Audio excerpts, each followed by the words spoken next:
Salut tout le monde, c'est XR. Ça va faire bientôt 8 mois que je vous ai sorti ma dernière vidéo dans laquelle je vous présentais tout mon matériel, mais à vrai dire, je suis pas ultra content du résultat qu'a fait cette vidéo, puisque à vrai dire, elle fait quand même assez brouillon, et bah je me suis dit, autant qu'on est en début de 2022, bah autant en profiter pour faire une toute nouvelle vidéo setup du coup. Et cette fois-ci, bien plus professionnellement que la dernière fois. Mais en plus, mon setup a quand même pas mal changé depuis la dernière vidéo, donc ça peut toujours être intéressant de voir l'évolution. Donc aujourd'hui, c'est mon setup 2022. D'ailleurs, si jamais vous n'êtes pas encore abonné, eh bien pensez-y, ça aide vraiment la chaîne.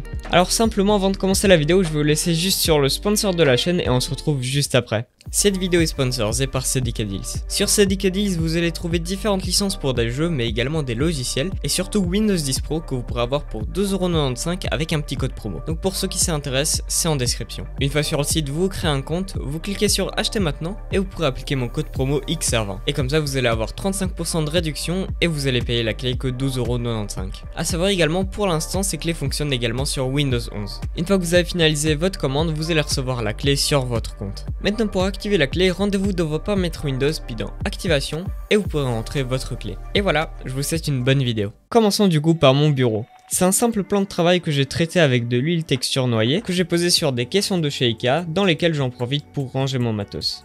Côté souris, je suis maintenant sur une Logitech G Pro Wireless. La G502, je la trouvais plutôt bien, mais je la trouve un poil trop grande pour ma main. Je l'utilise également avec un socle de recharge par induction qui est ultra pratique. Et du coup ça fait que je dois plus du tout utiliser de câble pour la recharger. Parlons maintenant de mon bébé, mon clavier custom. Il y a tout le temps des choses qui changent dessus, une fois c'est les switches, une autre fois c'est les keycaps. Mais pour l'instant au niveau du PCB j'ai un GK64 avec une caisse de chez KB Defense, un Tofu 60 édition acrylique. Les switches viennent également de chez Akko, c'est des matcha green qui sont linéaires que j'élube avec de la Kritox. Et pour les keycaps, c'est un set venant de chez KP Republic au profil DSA, mais ils n'ont pas vraiment de nom précis. Dans tous les cas, vous allez tout retrouver dans la description. Le clavier est évidemment RGB et le rendu est juste incroyable avec cette case. Mais actuellement, je préfère garder le rétroéclairage éteint, histoire de garder un petit côté minimaliste. Sinon, j'ai également un câble custom en coil.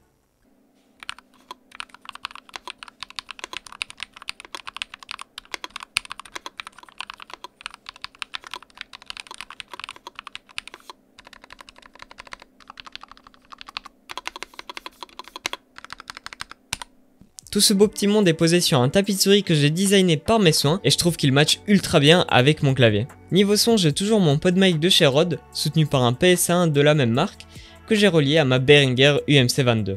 J'ai toujours aussi mon Beyerdynamics DT990 Pro, sa qualité est juste parfaite et j'aurais clairement pas pu trouver mieux pour moi. En tant qu'haut-parleur, j'ai aussi encore mes Z200 de chez Logitech qui ont vraiment bien tenu dans le temps. Juste à côté, j'ai un Elgato Multimount sur lequel je pose ma caméra quand je dois l'utiliser en tant que webcam. Pour la relier, j'utilise une petite carte d'acquisition qui m'a coûté 15€ et je n'ai clairement pas besoin de plus. D'ailleurs, pour ce qui est de ma caméra, j'ai du coup une Lumix GX80 avec un objectif également de la même marque, un 20mm qui ouvre en f1.7. Sur l'objectif, j'ai également posé un petit filtre de diffusion de chez KNF Concept. Au niveau de mes écrans, ça n'a pas beaucoup changé par rapport à la dernière fois. Il y a simplement mon écran secondaire qui se trouve à présent à droite plutôt qu'à gauche, puisque maintenant c'est mon PC qui se trouve à ma gauche. Du coup, pour l'écran principal, j'ai un Fox Spirit PGM 340 avec une résolution de 3440 par 1440 pixels, un taux de rafraîchissement de 100 Hz, et une dalle VA. Cependant, d'un point de vue de restitution de couleurs, cet écran est pas non plus top à la sortie de la boîte. J'ai dû pas mal chipoter au niveau du calibrage, mais j'ai fini par trouver les paramètres parfaits. Pour l'écran secondaire, j'ai un simple Samsung de 24 pouces 1080p et aussi VA. Juste au-dessus, j'ai mis une petite lampe Ikea avec une ampoule connectée que je peux directement gérer depuis mon Google Nest Hub.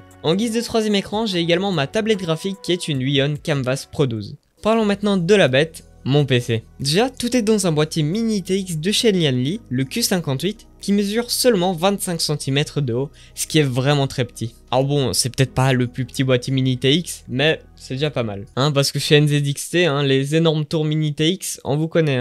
Niveau carte mère, je suis chez Aorus avec une B550i Pro AX. Dessus, j'ai mis 16 Go de RAM de chez Corsair à 2666 MHz. Je prévois d'ailleurs de partir bientôt sur du 32 Go. Le processeur est un Ryzen 3600 et il est refroidi par un NZXT Kraken M22 sur lequel j'ai mis un Noctua A12X25. Niveau stockage, j'ai deux SSD NVMe, un de 1TB de chez Crucial sur lequel je mets mes jeux et mon OS principal, également un deuxième de 128Go de chez Intel sur lequel je mets un OS supplémentaire. Et pour ce qui est du stockage des photos et vidéos, j'utilise également un HDD que j'ai récupéré sur un PC portable, puisque mon HDD de 3,5 pouces ne pouvait pas entrer dans mon boîtier. Et pour ce qui est de la pièce maîtresse, ma carte graphique, j'ai une 6700 XT de chez Gigabyte en version Eagle avec 3 ventilos. Pour finir, j'ai une Alim de chez Seasonic de 620 watts 80 plus bronze.